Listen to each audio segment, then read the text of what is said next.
Assalamu alaikum, I'm Aisha and you're watching Samaa News. Here are today's headlines. US and Iranian negotiating teams are expected to travel to Doha this week, but uncertainty remains over whether direct talks will take place. Iran says no meeting with the United States has been scheduled, despite the arrival of both delegations in Qatar. The developments come after renewed missile exchanges over the weekend tested the fragile ceasefire aimed at ending months of conflict. Washington is sending a delegation led by Jared Kushner and Steve Witkoff, while Iran says its technical team's visit is unrelated to the US delegation.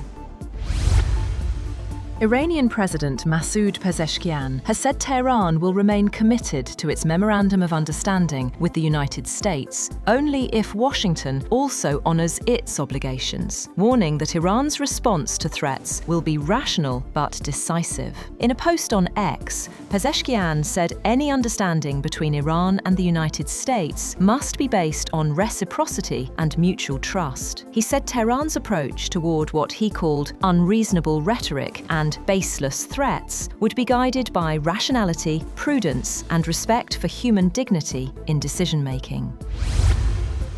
President Donald Trump has said that American and Iranian officials will have a high-level meeting in Doha on Tuesday. Trump claimed in a social media post that the meeting was requested by Tehran as both sides continue efforts toward a broader peace agreement. Meanwhile, the White House has said that Trump's envoys Steve Witkoff and Jared Kushner will attend the meeting, while technical talks would also continue on the sidelines.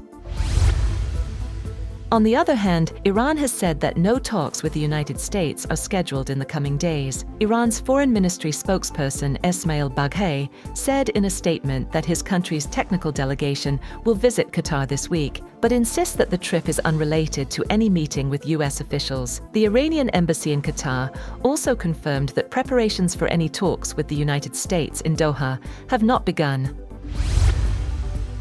Deputy Iranian Foreign Minister Kazem Garibabadi has also said that there are currently no plans for technical team talks in Qatar on Tuesday. He said consultations with Qatar regarding technical discussions are continuing normally, but stressed that the first round of talks will only be held once appropriate conditions are established and both the date and venue are mutually agreed. Garibabadi also said he could not confirm media reports claiming that Iran-US technical negotiations would begin in Doha.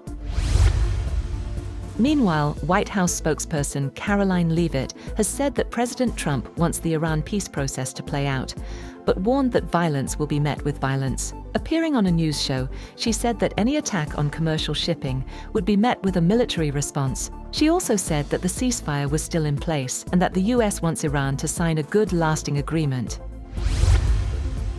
Maritime traffic through the Strait of Hormuz has dropped sharply after weekend US-Iran strikes, and a commercial vessel was hit while crossing the waterway. Ship crossings fell from 70 on Wednesday to just 29 on Saturday and 12 on Sunday, raising fresh concerns over regional shipping. Ukrainian President Volodymyr Zelensky has accused Russia of rejecting every peace proposal, saying the Kremlin has repeatedly failed to meet its own military objectives in eastern Ukraine. In his latest remarks, Zelensky said Russia had postponed multiple deadlines to capture the Donbas region and argued that Ukraine's strikes on Russian energy infrastructure were legitimate military actions rather than acts of terrorism. His comments came after Russian President Vladimir Putin rejected a Ukrainian proposal aimed at reducing long-range strikes and easing the fighting.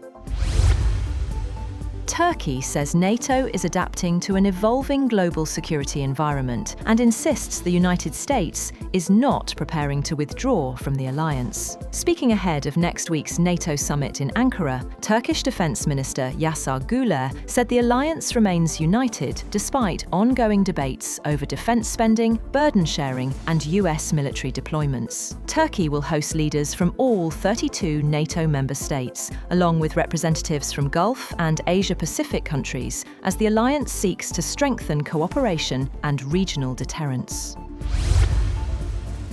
A newly announced security agreement between Israel and Lebanon may reinforce the current stalemate, rather than bring a lasting end to the conflict. The deal reportedly links Israel's withdrawal from southern Lebanon to the disarmament of Hezbollah, a condition experts say is unlikely to be met, as Hezbollah has rejected disarmament and Lebanon's government lacks the authority to enforce it. Analysts warn that while the agreement may reduce immediate tensions, significant obstacles remain to achieving a durable peace.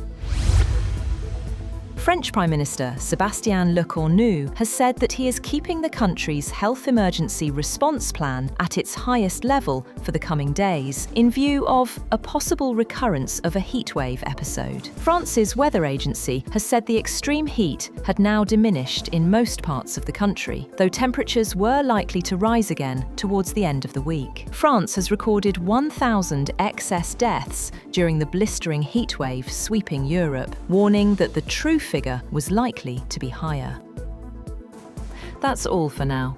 For more updates, visit www.samaa.tv. Thank you for watching Samaa News.